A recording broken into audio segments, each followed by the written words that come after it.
All right, we're back on the 6.6 again.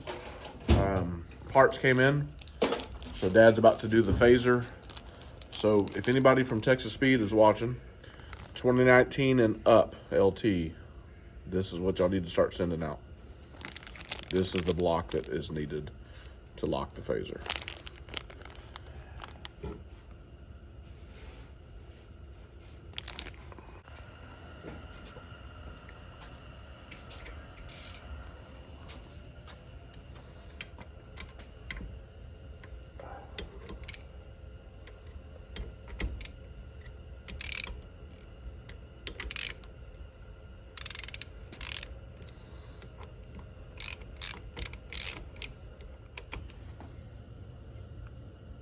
Watch that thing, it's gonna try to, there it is. Don't know what it does, but yeah, it's that. You'll find that across the shop floor if you ain't careful.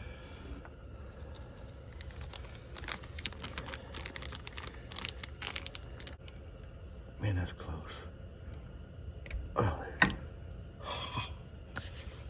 Lock, phaser lock installed.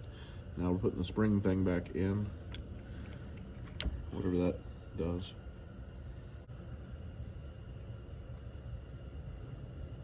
There we go. Put the bolt back in. Pin.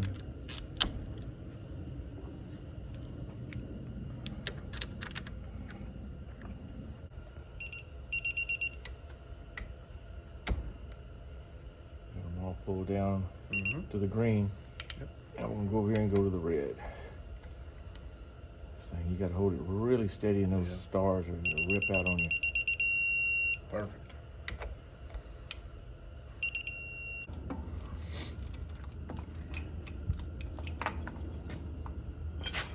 Yeah, we got a special tool. Yeah.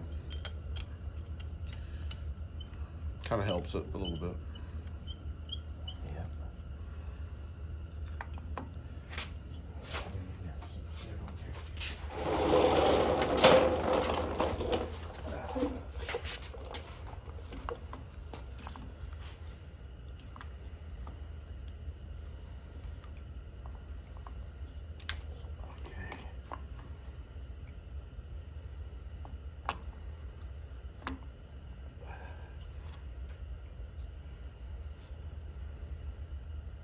So now I'm on, see?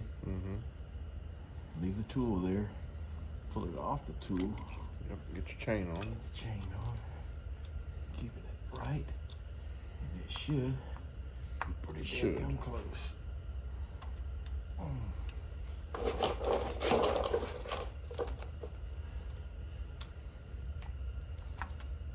Right on. There you are. Sometimes it works out simple.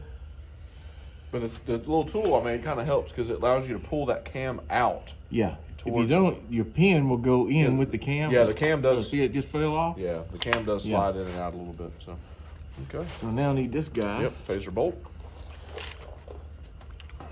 Pull the cam. Pull this guy off. Put the real bolt in it.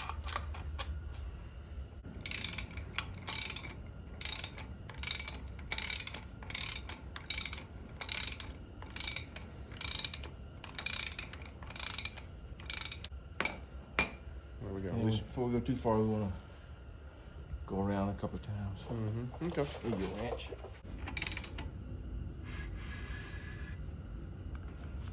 Straight up. This one's up, and that one's up. Yep. Yep.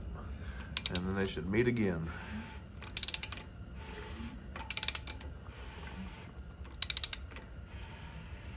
We're coming up. It's coming up. Dead on. There we go. So Yeah. That's timed. It's in time. Now we can tighten this. Once we verified that, We'll torque that down to spec. to spec. All right, so we're going to torque the phaser down.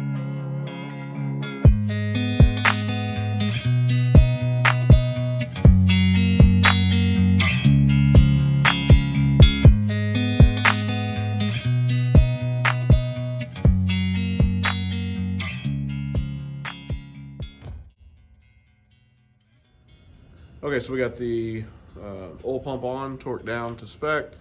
Dad's getting ready to put the big lifter. Big lifter. See, we got a roller on it and everything. Yep. And I've already put the lash cap.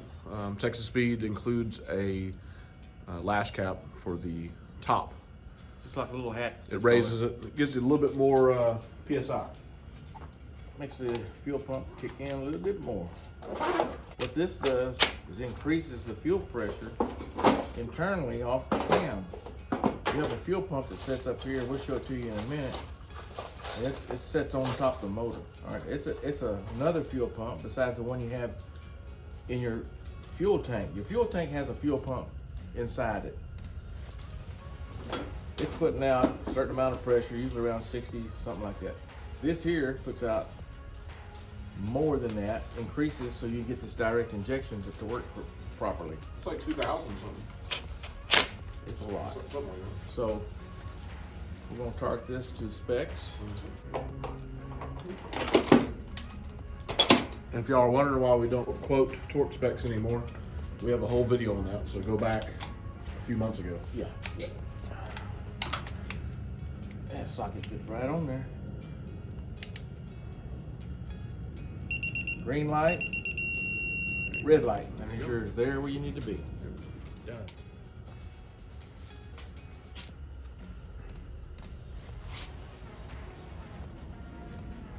So this is the first 6.6 we've done with a performance cam, aftermarket cam. Yeah. Sort of. We did another 6.6 with a LT5 cam, which wasn't, I don't know how much gain that actually got, but this is going to be Yeah, there's quite a bit different. got a lot of torque though. It's going to have something. So, look at these little guys out of here. These are trunnions. It's already been treated with CHE, performance trunnions. What that means is all the needle bearings, which I think there's 1,000 or something. How many needle bearings are there? 7 million? What? I said there's 66 per trunnion, so 66 per trunnion. There's 66 needle bearings in each one of these guys, right? Yep. So what you do is you eliminate those needles from falling down the motor and costing you $20,000 worth of motor. What we're gonna do now is get them all out of here so I get to them bolts are in the bottom of the bottom here. Let's start putting these guys on. There's a video that shows how we put these trunnions together. And it's just not store-bought. I mean, you gotta know what you're doing. You can install the trunnions incorrectly. There's a certain way that each one of these lock rings go on. There's a smooth side to the locks, and then there's a non-smooth side to the locks. And specs is, according to their instructions, is you need to follow those. So that's what we do. So let's start putting these guys on. Just like that. Okay. You want to start it by hand always.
All right, now comes the fun part, is just start buttoning everything up. Buttoning it up.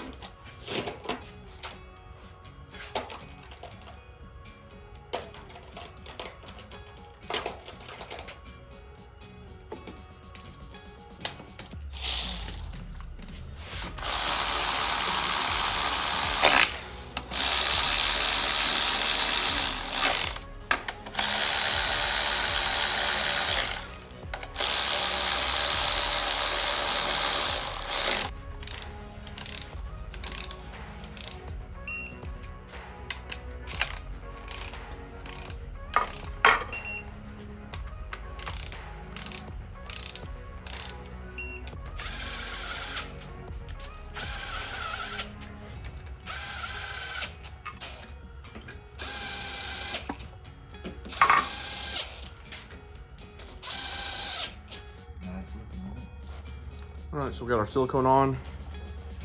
Dad's getting ready to put the front cover on with the new seal. New seal's on there.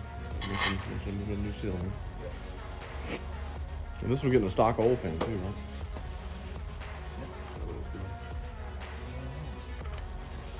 Stock. I got it in the back there. It should still be. Give a quick little wipe down. There it is.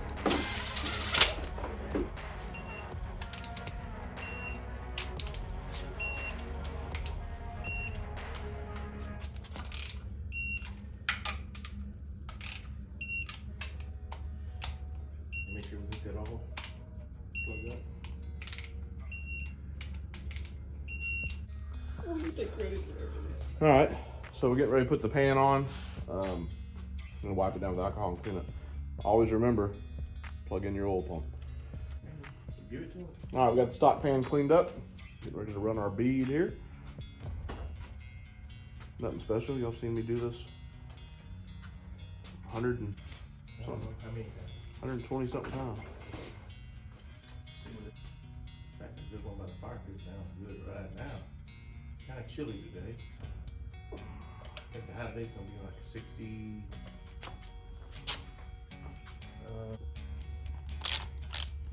All right, so we got our stock pan bolted back on.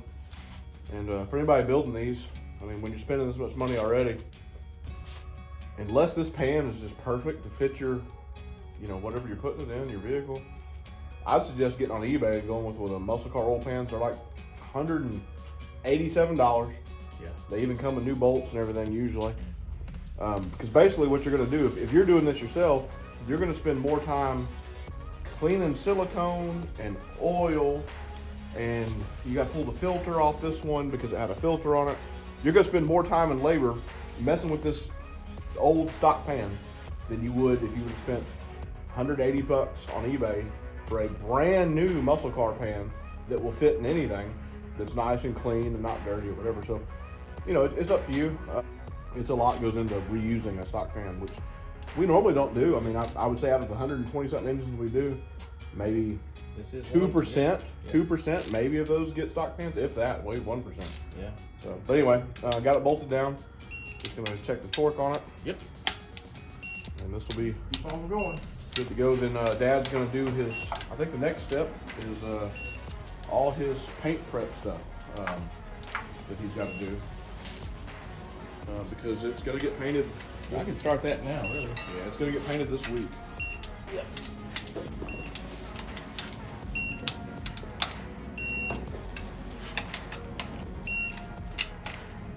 But if you're building one of these, like I said, just check eBay.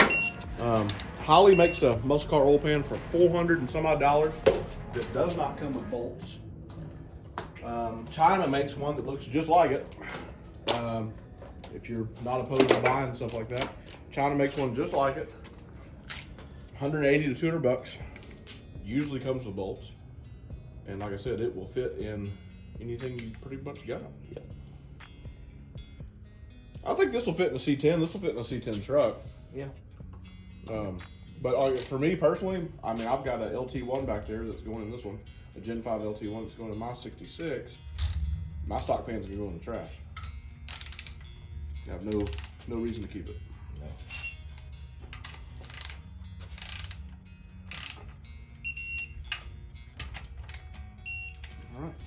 Oil pan is torqued to spec. Extension is on the ground. Right. So if you want to flip it over, you can flip it over if you want. I get some of these right there. Makes it kind of good. Yeah. So what Dad does, and we went over this several thousand times already. Yeah, Any bolt hole that he knows you're going to end up using pretty much to install this thing. Not every single bolt hole, but pretty close.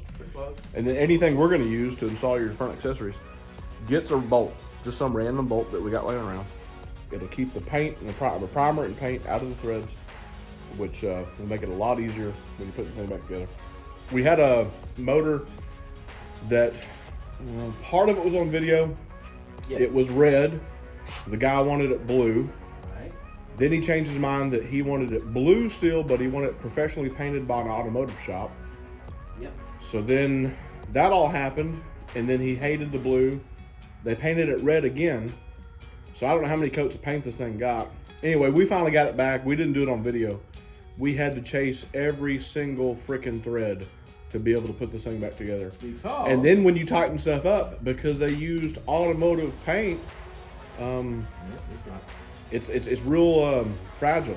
If you tighten something up, it just cracks. We've never had that happen with the Rust-Oleum. I get a question once a week about what kind of paint my dad uses. He uses Rust-Oleum primer and a Rust-Oleum color. These motors don't get hot enough to need anything special. His motor in his 65 ended up getting, I think, antique nickel's what we went with it. Yep. And hasn't flaked off, hasn't chipped, hasn't scratched. It's been perfectly fine. So, all right, there you go. So the next time you see this, it will be semi-gloss black.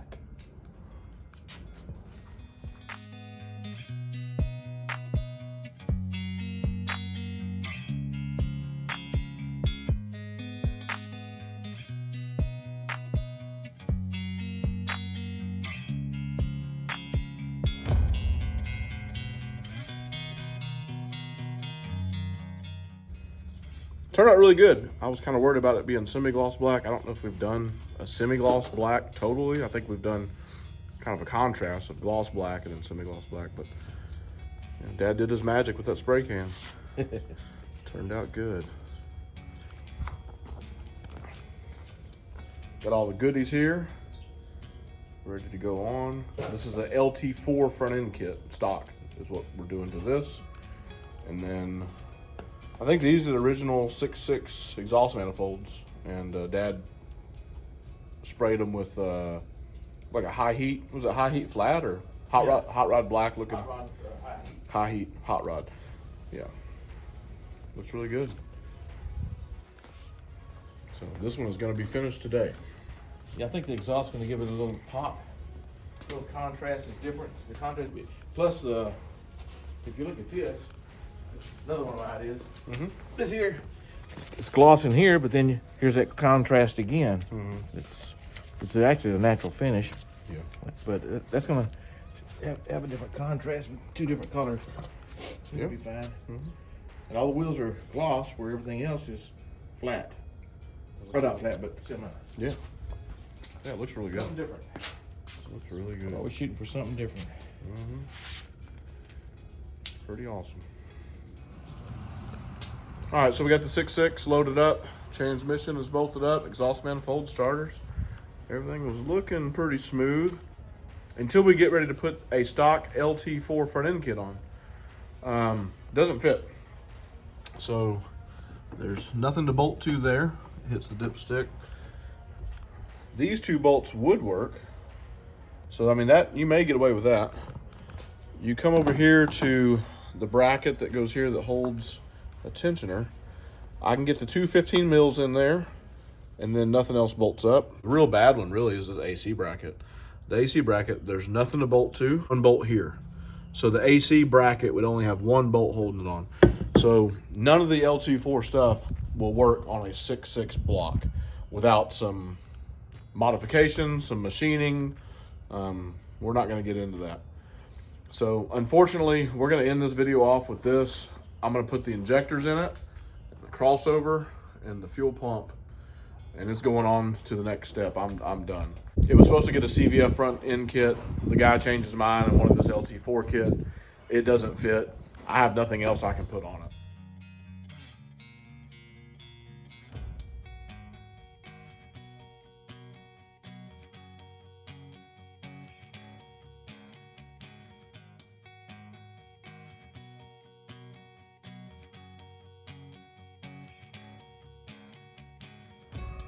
I hate sending stuff out that's not complete. It kind of ticks me off, but you know, Dad did a lot of prep, a lot of paint.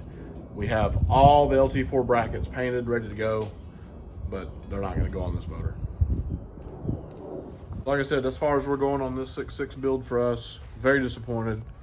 Wish it would have stuck with the original plan with the CVF kit. This thing would have been pretty awesome, but you know, it's people change their mind, and you know, these kind of things happen. But like I said, the 6.6 has no provisions for some of the accessories that get bolted on, especially the LT4 one.